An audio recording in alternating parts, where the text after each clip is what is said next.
Chers amis, auditeurs, auditrices, frères et sœurs en Christ, si vous voulez comprendre la loi de la vie, levez seulement vos têtes et considérez les oiseaux dans les ciels. Comment font-ils pour s'élever au-dessus de la terre? C'est parce qu'il y a une loi dans la vie des oiseaux qui est supérieure à la loi de la gravité. Si l'une de ces petites créatures venait à mourir, la loi de la gravité la ferait tomber par terre, car la loi de la vie aurait cessé de s'exercer en elle. Voyons-nous la tyrannie exercée par la loi de la mort? Lorsque cesse la vie, la loi de la vie naturelle cesse aussi d'opérer, et celle de la gravité peut vaincre l'oiseau.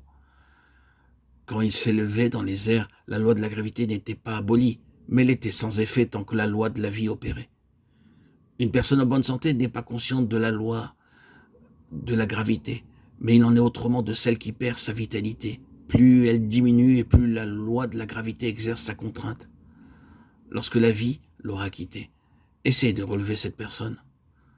Vous prendrez conscience de la force de la gravité. Et si vous cessez d'exercer vos efforts pour la contrer, le corps immédiatement s'affaissera sur le sol. Certains sont chrétiens depuis un certain temps, cependant ils n'ont jamais découvert qu'il y avait une loi qui régissait le péché et la mort et que la vie était gouvernée également par une autre loi. Ils n'ont pas encore réalisé que Dieu ne délivre pas ses enfants en fortifiant leur volonté en sorte qu'ils puissent contrecarrer les tendances pécheresses de leur vie naturelle.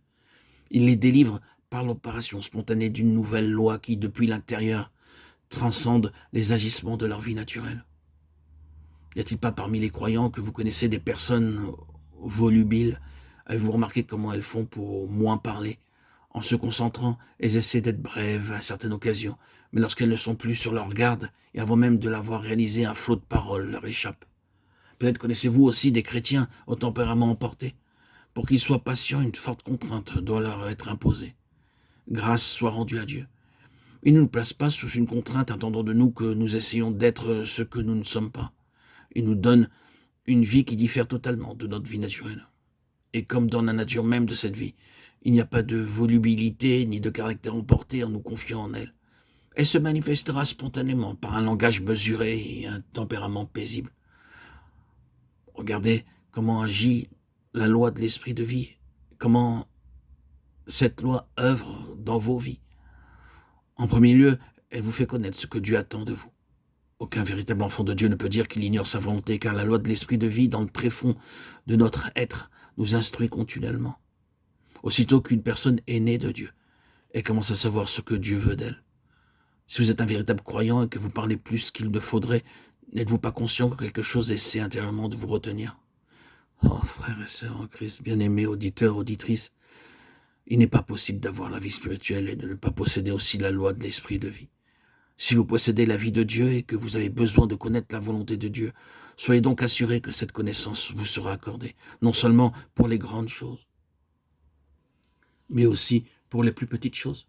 Si seulement nous prenions garde à ce que nous enregistrons intérieurement, nous deviendrions spirituellement sensibles et nous serions instruits à l'égard d'un nombre incalculable de choses concernant notre conduite de chaque jour. Aussi, nous le serons si nous introduisons dans la vie privée des gens.